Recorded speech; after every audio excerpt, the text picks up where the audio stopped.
Buenos días, mi nombre es Claudia Rodríguez. El tema correspondiente a nuestro grupo es el agua. Para dar apertura comenzaré hablando sobre su significado. El agua es un compuesto químico muy estable, formado por dos átomos de hidrógenos unidos a través de un enlace covalente con un átomo de oxígeno. El agua de los mares es agua salada con materias sólidas disueltas, cloruro de sodio, potasio, magnesio y calcio. El agua forma parte de la vida misma, pues todos los seres vivos tienen en su composición un alto contenido de agua. Es uno de los tantos recursos naturales renovables que nos proporciona la naturaleza y lo usamos todos los días en forma individual, en la vida cotidiana, en nuestra familia y en la sociedad, para nuestro consumo, aseo, uso doméstico e industrial. La vida sobre la Tierra depende totalmente del agua y esta es indispensable para la existencia de la vida en cualquier punto del universo. El agua es insípida e inodora. Se considera un solvente casi universal y tiene una alta tensión superficial. La mayor parte del cuerpo humano está constituida por agua. Al nacimiento, aproximadamente el 75% del peso o masa corporal es de H2O, aunque ya desde el año hasta los 5 años de edad esta cifra se va aproximando al 60%. En hombres jóvenes el promedio también es de 60% y en mujeres de 50% aproximadamente. En mayores de 60 años esos porcentajes descienden hasta 52% para varones y 47% para mujeres. En las células, las biomoléculas existen en un ambiente acuoso y además el agua tiene una participación muy activa en varias reacciones químicas. El agua ayuda a determinar muchas propiedades biológicas de las macromoléculas. Estructura química del agua. El agua es un compuesto que en condiciones normales de 20 grados centígrados y un atm, que hace referencia a la unidad de presión correspondiente a la presión atmosférica, se encuentra en estado líquido. Su estructura molecular es simple, contiene 2 átomos de hidrógeno y 1 de oxígeno. Cada átomo de hidrógeno está unido al oxígeno por medio de un par de electrones de enlace. El oxígeno tiene además 2 pares de electrones de enlaces. De esta manera, existen 4 pares de electrones rodeando el átomo de oxígeno, 2 pares formando parte de los enlaces covalentes con los átomos de hidrógeno y 2 pares no compartidos en el lado opuesto.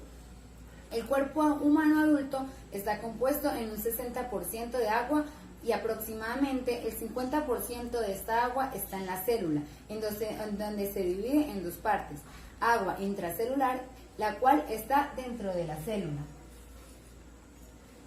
la cual la mayor cantidad se encuentra en el citoplasma, cerca del 90%, y existen 2 tipos, libre y asociada, y extracelular, la cual está por fuera de la membrana plasmática y se encuentra distribuida en la sangre. El agua se le encuentra como solvente de las principales soluciones orgánicas, tanto a nivel intracelular como extracelular. Cuando un compuesto se disuelve en agua, decimos que es hidrosoluble o hidrofílico, mientras que si no lo hace en agua, pero sí en lípidos, decimos que es liposoluble o hidrofóbico. Propiedades del agua. El agua es un líquido inodoro, incoloro e insípido, aunque cuando se concentra en grandes masas tiene cierto color azul. Puede existir en la naturaleza en los 3 estados de agregación de la materia, como lo son el estado gaseoso, el estado líquido y el estado sólido. Posee un elevado punto de ebullición de 100 grados centígrados y un punto de fusión a 0 grados centígrados. Tiene elevado calor de vaporización, hace que sea un medio ideal para que las reacciones exotérmicas ocurran sin daño para el organismo y para disipar calor, comportándose como termorregulador, por ejemplo en la sudoración. En el agua líquida, cada molécula está asociada por puentes de hidrógenos a otras 4 moléculas de agua. En el agua sólida o hielo, estos enlaces son rígidos y permanentes. La polaridad. Las moléculas de agua son muy polares, puesto que hay una gran diferencia de electronegatividad entre el hidrógeno y el oxígeno, es decir, es una zona tanto positiva como negativa. Capacidad calórica. El agua posee una capacidad calorífica muy elevada, es superior a la de cualquier otro líquido o sólido, siendo su calor específico de 1 caloría sobre grados Celsius por gramos. Esto significa que una masa de agua puede absorber o desprender cantidades de calor sin experimentar apenas cambios de temperatura. Interacciones hidrofóbicas. Comúnmente se dice que una sustancia es hidrofóbica cuando no es miscible con el agua. Desde el punto de vista químico, las moléculas de la sustancia hidrofóbica no son capaces de interactuar con las moléculas de agua. Interacciones hidrofílicas. Se refieren a las interacciones que tienen la habilidad de producir hidrólisis y tienen la capacidad de crear una reacción química entre una molécula de agua y otra molécula, en la cual la molécula de agua se divide y sus átomos pasan a formar parte de otra especie química. Mi nombre es Juan Jiménez y en este momento quiero hablarte de las funciones que tiene el agua dentro de nuestro organismo. Esta sustancia es indispensable para la supervivencia de todos los organismos vivos existentes. También es considerada uno de los compuestos con mayor porcentaje dentro del cuerpo, teniendo una cifra de alrededor de 70% de nuestro peso corporal, teniendo en cuenta ciertos factores como lo son el sexo, la edad y la grasa corporal para determinar dicho porcentaje. El agua posee múltiples beneficios para la vida y podemos conseguirla mayoritariamente dentro de las células, para que las mismas puedan trabajar dentro de nuestro organismo. Estas, a su vez, acumulan 2/3 del agua total, mientras que otro tercio es dirigido a los alrededores de las células XY de la sangre. Para entender un poco más este punto, podemos utilizar un ejemplo. Un hombre que posea unos 70 kilogramos de peso podrá tener en su sistema unos 45 litros de agua aproximadamente. Otra de las funciones más resaltantes del agua es la de transportar nutrientes directamente a la célula. También tiene la capacidad de regular nuestra temperatura corporal, así como también de ayudar en gran manera el proceso de digestión alimenticia. Por ende, tomar agua frecuentemente siempre será un sinónimo de vida.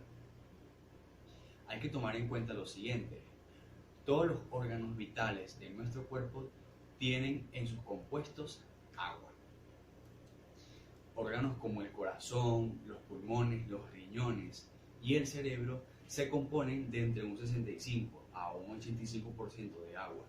Por otro lado, los huesos también se componen de agua, solo que en cantidades menores, teniendo un 30% aproximadamente. Gracias a toda la información suministrada y en la actualidad podemos decir que el agua nos sirve de sustento en el transporte de sustancias como lubricante corporal, favorece la circulación y turgencia, también sirve de amortiguadora del roce entre los órganos, así como también aporta elasticidad y flexibilidad a los tejidos. También interviene como reactivo en las reacciones metabólicas. ¿De qué manera? Aportando iones hidrógenos o iones hidroxilos al medio. Para pensar, si nuestros pulmones no tuvieran la capacidad de humedecerse, el proceso de respiración no podría llevarse a cabo. Si nuestra saliva no pudiera lubricar los alimentos, el proceso de deglución no podría ser una realidad. Si el agua que va en la sangre no pudiera transportar los nutrientes, las células no podrían nutrirse, no podrían respirar y por ende no podrían desechar las toxinas a las que el ser humano está constantemente expuesto.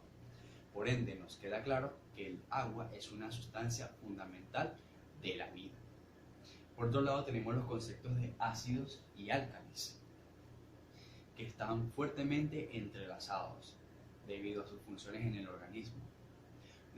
El concepto de ácido nos dice que son sustancias que tienen la capacidad de liberar protones de hidrógeno en forma de iones cuando se disuelven en agua, mientras que los álcalis, o también llamados bases, tienen la capacidad de liberar iones hidróxilos cuando se disuelven en agua.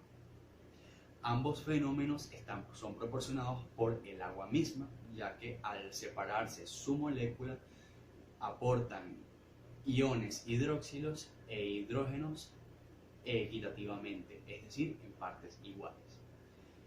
Esto implica una relación acidez-basicidad entre estas sustancias de estos iones. Ambos conceptos poseen características similares.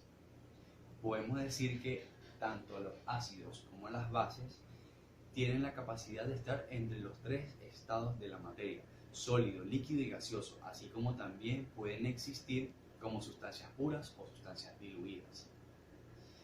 Pero la diferencia más notoria de ambos es su pH.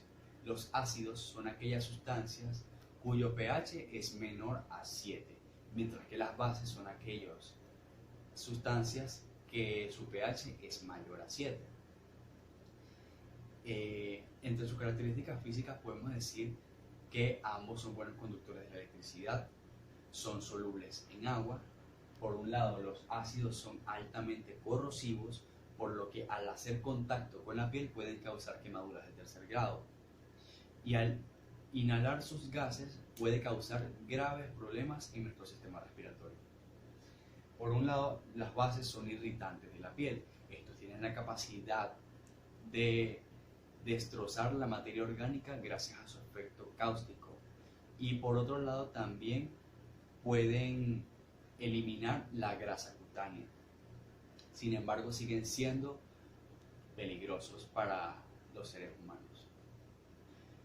Por último, podemos mencionar que esta relación ácido-base nos da como resultado sal y agua, gracias a que cuando los ácidos liberan sus protones de hidrógeno y las bases liberan sus iones hidróxilos, se produce un proceso de neutralización, lo que nos da como resultado sal y agua. Mi nombre es Ivanelis Carmona. Enlaces químicos covalente y no covalente. Dentro de ellos encontramos el enlace iónico, el punto de hidrógeno y la fuerza de Van der Waals. Los enlaces químicos son un conjunto de interacciones que tienen lugar en la capa electrónica de los átomos con la finalidad de unirse y formar una molécula. Los enlaces covalentes es la unión que se produce entre dos átomos con la comparticipación de dos o más electrones de su capa externa para así poder formar una molécula estable. Dentro de los enlaces covalentes tenemos al enlace covalente polar y al enlace covalente apolar. El enlace covalente polar siempre se produce cuando el enlace se realiza entre dos átomos diferentes. Esto quiere decir un átomo positivo y otro negativo. El enlace covalente apolar siempre se produce cuando el enlace se realiza entre dos átomos iguales o con el mismo grado de electronegatividad.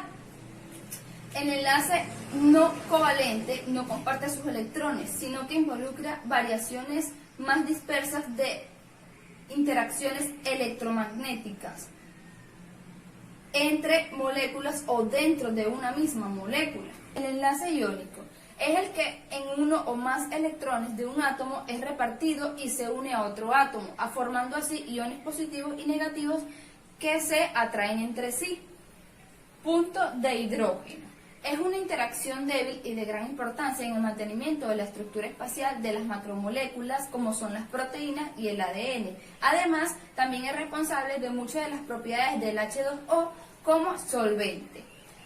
Las fuerzas de Van der Waals aparecen entre moléculas polares con dipolos permanentes, positivos y negativos siempre. Cuanto mayor sea la polaridad de la molécula, mayor serán las fuerzas de Van der Waals. Entre esos tenemos el dipolo-dipolo y el dipolo-dipolo inducido. El dipolo-dipolo es una interacción no covalente entre dos moléculas polares y produce una atracción entre el polo positivo y el polo negativo de la otra. El dipolo-dipolo inducido es una molécula polar. Una molécula polar, al estar próxima a otra no polar, produce una fuerza de atracción intramolecular llamada dipolo-dipolo inducido. La fuerza del hondo origina un polo positivo y otro negativo que determina una atracción entre dichas moléculas. El polo positivo de una molécula que atrae al otro polo negativo y así viceversa. Equilibrio iónico. Se mide por la constante de equilibrio y el grado de equilibrio. Para que esto ocurra, la temperatura debe ser constante y el sistema no tiene intercambios con el medio ambiente. La constante de ionización es una propiedad que refleja la tendencia de una sustancia para liberar iones de hidrógeno, es decir, guarda relación directa con la fuerza de un ácido. La ionización del agua tiene una importancia biológica inmensa, pues regula el metabolismo y es el garante de tener un buen funcionamiento. Mi nombre es Laura Novoa. La ionización del agua. Las moléculas del agua líquida poseen una capacidad limitada para formar un ion hidrógeno y un ion hidróxido. El ion hidrógeno no existe realmente en disolución acuosa. En agua, un protón se combina con una molécula de agua para formar un ion hidrógeno. Por conveniencia se utilizará el ion hidrógeno para representar las reacciones de ionización del agua. Como podemos observar, tenemos la disociación del agua, donde esta flecha nos indica que hay una reacción irreversible, por lo tanto debemos separar el ion hidrógeno y el ion hidróxido. La expresión nos quedaría así. KEQ es la constante de equilibrio de la reacción igual a un ion hidrógeno por un ion hidróxido entre agua. Como la concentración molar del agua pura es de 55.5 moléculas, es considerablemente mayor que la de cualquier soluto. Entonces se considera también una constante. La concentración del agua se obtiene dividiendo el número de gramos en un litro de agua, 1000 mililitros, por el peso molar, que viene siendo 18 gramos entre moléculas. Tras sustituir este valor en esta ecuación, nos quedaría constante de equilibrio de la reacción por 55.5 igual a un ion hidrógeno por un ion hidróxido. El término constante de equilibrio de la reacción por 55.5 es denominado producto iónico del agua, KW. Como la constante de equilibrio para la ionización reversible del agua es igual a 1.8 por 10 a la menos 16, la relación anterior da producto iónico del agua igual a 1.8 por 10 a la menos 16 por 55.5 igual a un ion hidrógeno por un ion hidróxido igual a 1.0 por 10 a la menos 14.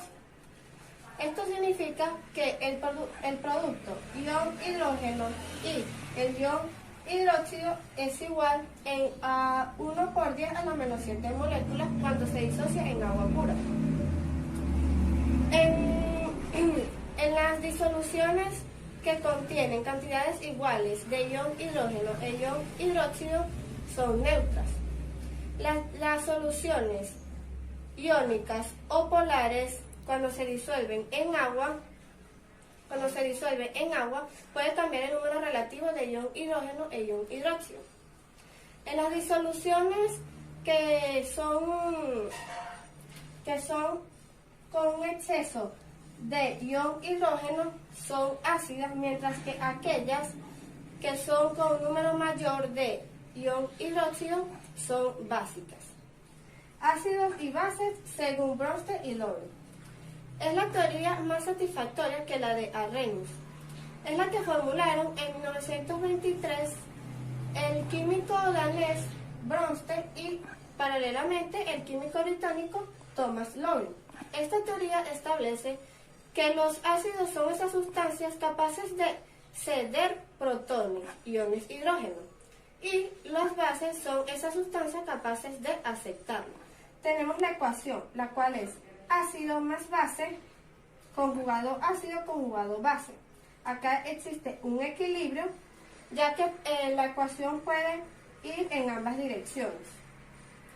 El concepto ácido-base de Bronsted y Lovell nos ayuda a entender por qué un ácido fuerte desplaza a otro débil de sus compuestos. Esto también ocurre con las bases fuerte y otra débil. Tenemos en forma de ecuación química, tenemos la reacción ácido 1 con base 2, lo cual produce, al transferir un protón del ácido 1 a la base 2, al perder un protón, el ácido 1 tiene su base conjugada ácido 2. El cloruro de hidrógeno es un ácido fuerte en agua, ya que fácilmente puede transferir un protón y convertir un ion hidrógeno. Esto pasa ya que el agua es una base débil. Así que vemos que, pues, mientras el ácido sea más fuerte frente a otra especie química, más débil es su conjugada base. Gracias. Yo soy Caricela Hernández y les voy a hablar sobre el pH. El pH es la medida que nos permite conocer el nivel de acidez de una disolución. Es un valor numérico que expresa la concentración molar de iones de hidrógenos presentes en una sustancia. Las siglas pH es un acrónimo que significa potencial de hidrógeno. Este fue descubierto por el químico danés Sorensen en 1909, mientras realizaba estudios sobre las proteínas, aminoácidos y enzimas. Él ideó la manera más fácil de expresar las amplias variaciones de las concentraciones de los cationes de hidrógeno de una disolución, las cuales varían de 10 a menos 15 litros sobre mol. Él define el pH como el logaritmo negativo de base 10 de los iones de hidrógeno. Este término se utilizó universalmente para así evitar la utilización de cifras complejas y largas. Para calcular el pH es necesario conocer la cantidad de iones de hidrógeno, que en este caso es igual a 1,4 por 10 a la menos 5. El pH es igual a menos logaritmo 10, sustituimos los datos de los hidrógenos de los iones de hidrógeno, que es igual a 1,4 por 10 a la menos 5, y el pH, y estos datos los ingresamos a la calculadora y nos da un resultado de 4,85. Los ácidos y las bases alcalinas contienen una concentración de iones de hidrógeno muy variadas, en donde es más fuerte la que tiene mayor concentración y es más débil la que tiene menor concentración. El pH es el encargado de dar el valor numérico de estas, siendo ácido el que posee el valor menor a 7, neutro el que es igual a 7 y alcalino el que es mayor a 7. El pH es de gran importancia, ya que muchas de las reacciones químicas dependen de un determinado nivel de pH para llevarse a cabo, como es el caso de la reacción del cloro, que depende de un pH de 5, 6 y 8 para poder realizar su reacción. El pH se considera que posee un valor excesivo cuando tiene un valor más alto de 0 y menor a 7. Es decir que un pH con valor 5 es 10 veces más ácido que un pH con valor 6, y un pH con valor 4 es 100 veces más alto que un pH con valor 6.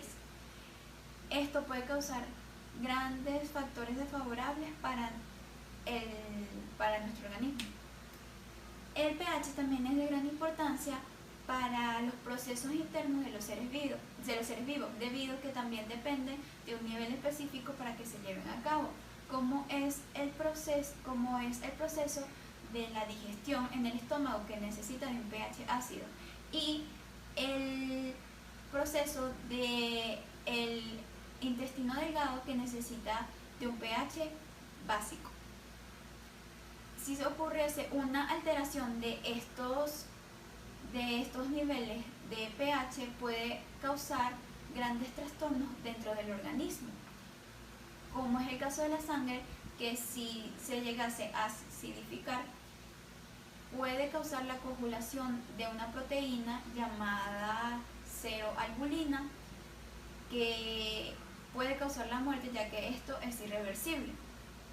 El pK es una medida de acidez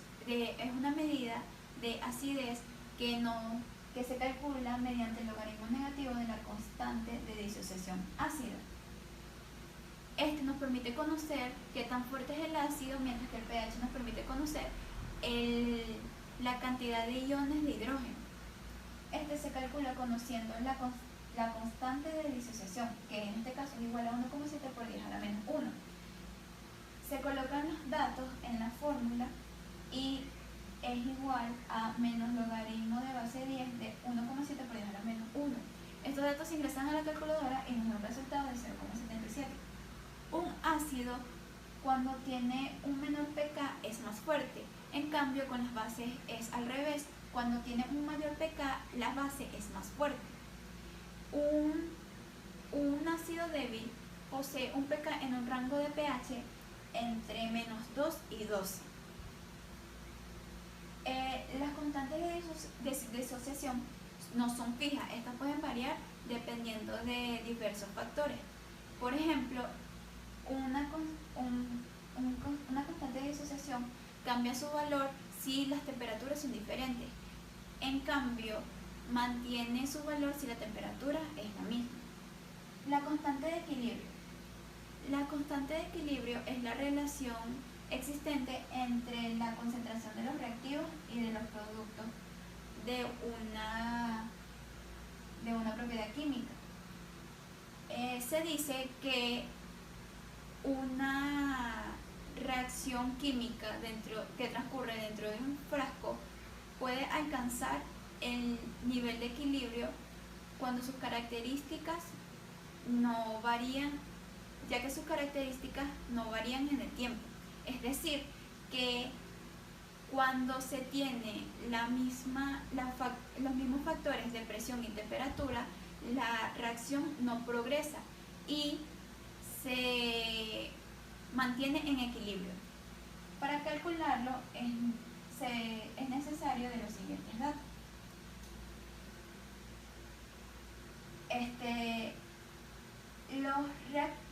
El producto se coloca como numerador elevando su exponente, que en este caso sería NH3 elevado a la 2, y el reactivo se coloca como denominador elevando su exponente, que en este caso es NH2 por H2 elevado a la 3. Se sustituyen los datos en la fórmula y se procede a calcular las operaciones. Se incluyen los datos en la calculadora y nos da un resultado de 5,05 por 10 a la menos 3. Mi nombre es Bellus Categui y hoy les vengo a hablar sobre las propiedades físicas y químicas del agua, los amortiguadores y la fórmula de Henderson-Haystack. Primero tenemos las propiedades químicas y físicas del agua. Dentro de ellas tenemos la acción disolvente. Esta es la responsable de cumplir dos funciones fundamentales para los seres vivos, la cual permite realizar lo que son las reacciones del metabolismo, lo que es el aporte a los nutrientes y la eliminación de desechos a través del sistema de transporte acuoso. La capilaridad fenómeno. Esta depende de la capacidad de adhesión de las moléculas de agua a las paredes de conductos capilares y de la cohesión de las moléculas de agua entre sí. Entonces, básicamente, esta consiste en el ascenso de la columna a través de los tubos de diámetro capilar. Gran calor específico.